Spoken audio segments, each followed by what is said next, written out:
Hi, welcome to In and Around Computer. In this video, we are going to see what are the programming languages that you should learn to build up your career.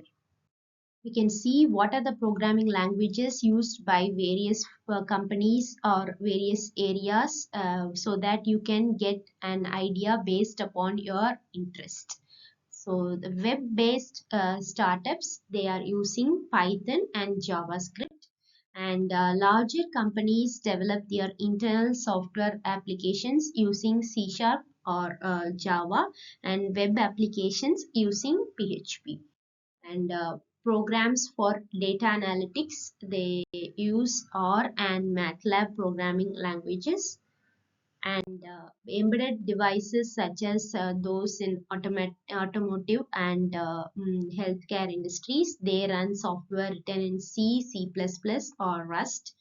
And applications that run on cloud, they are written in Go or Scala. And mobile applications, they are written in Swift or Kotlin.